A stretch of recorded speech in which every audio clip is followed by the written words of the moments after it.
cher Ben Wheatley. Vous n'êtes pas très connu chez nous. Vous venez de la télé britannique et vous réalisez des films depuis peu. Et pourtant, tous font mouche. À vous voir, comme ça, vous avez l'air du type drôle qui fait des blagues tout le temps. Ici, en chemise blanche, à Toronto, le sourire qui pointe entre deux flashs de photographes. Sauf que vous êtes un réalisateur intellectuel et pointu, que vous avez l'humour très noir et que vous êtes capable de rassembler Tom Hiddleston, Luke Evans, Sienna Miller, Jeremy Irons et Elisabeth Moss dans un seul film, chapeau bas. Which floor are you? 25. We're down in the bottom and all sorts of shadows. This building's nowhere near as homogeneous as someone would like to think. When you look at what's going on down at street level. That's just pig! The children returned away from the swimming pool this morning for being too noisy. Under whose authority? Mr. Royal wants to see you. Floor 40, penthouse. Dans cette histoire, imaginée en 1975 par l'écrivain britannique et visionnaire J.J. Ballard, vous mettez en scène une tour dans laquelle cohabitent des riches en haut et des pauvres en bas. Une communauté qui vire au chaos et l'adaptation réussie d'un livre qui a forgé une génération, la vôtre. It's like a rites of passage book, like in the same way that Naked Lunch is, you know. And for me, it was kind of during a period of like listening to, music for the first time, of hearing like kind of Jimi Hendrix and Led Zeppelin and smoking dope and doing all sorts of drugs and stuff. Ballard in general is a dangerous writer. When I was 16, I was like, and in the same way that Burroughs is an outlaw writer as well, you hear about it first before you read it. And I hadn't ever read anything like that before. I put all my energies into this tower. I'm its midwife, so to speak. Mm. It looks like the unconscious diagram of some kind of psychic event. Well, that's good. I'll use that. By all means. Pour incarner le héros, un homme neutre qui se laisse peu à peu gagner par le désordre ambiant et surtout notre témoin des événements vus de l'intérieur, vous avez choisi Tom Hiddleston. Probablement pour son petit côté Loki, très ballardien, mais encore. What I like about Tom, he's got like an innate intelligence that you can see that he's a very, by the way he holds himself, he's a very clever guy, but he's also, there's a mask, and he's controlled and measured, and he's, and I've seen it in the way he's played other parts where there's a thought process there, and then there's reaction, and then also Tom is like a movie star, and to take a movie star and then put them through the J.G. Ballard prism is really interesting. I thought you were empty. I just moved in.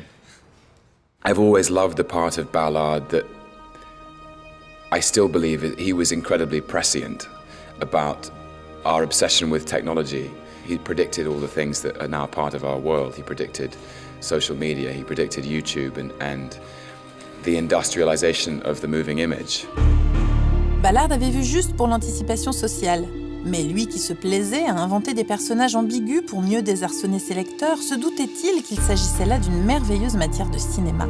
There's a very binary world of cinema where there's goodies and baddies, and you know whose side you're on, and it's something that doesn't exist in the world. That's the thing I've always tried to balance in the films, is that they are, people are always going to have humanity to them, and as soon as you start stripping that humanity away at the expense of to do with narrative, then you're kind of shortchanging the characters and or making it easier for the audience to judge. And I think judgment in itself is a very difficult decision. You have to be very, very aware, because the judging of people is often reveals your own character, a lot.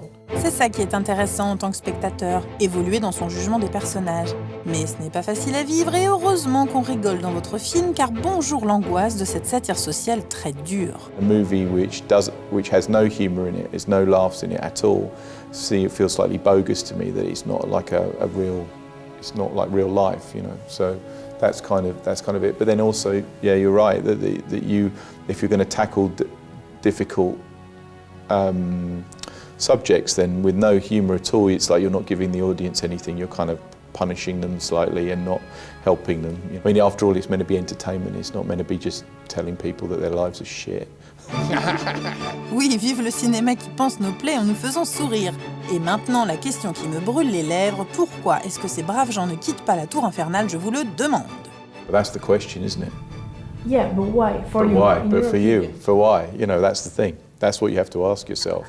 I always try and shy away too much from explaining stuff because then it kind of puts a lid on the audience's experience of the movie, you know. And it's a bit like, you know, when you go to a museum and you see the little description that tells you about the painting and you read that and you don't think anymore, you don't have to. I want you to go to it and I want you to see it and try and work it out and understand it. And maybe that the question itself is the question and it's the answer to itself, you know. So why? Why is that? Qu'est-ce que je disais? Sous vos airs de rigolo, vous êtes un intellectuel.